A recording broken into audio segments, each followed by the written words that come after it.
Hello everyone, in this video I will be showing you how to add strobe transition effect in CapCut. So here I'm using CapCut for PC, and for example I'm going to add this photos to the track, and then I'm going to add strobe transition. Just click transition and you can find strobe transition and this glitch transition, and here's just download and click on, and then just drag, put between the clip,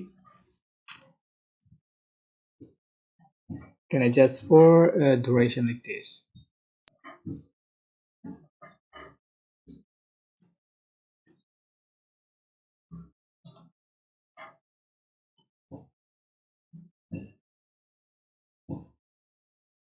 Okay, just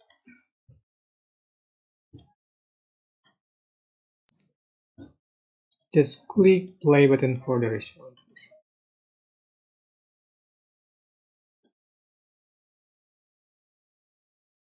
Okay, that's how to add strobe transition effect in CapCut. Don't forget to click like, comment, share, and also subscribe. And you can click thanks button for appreciate and extra things. Bye bye.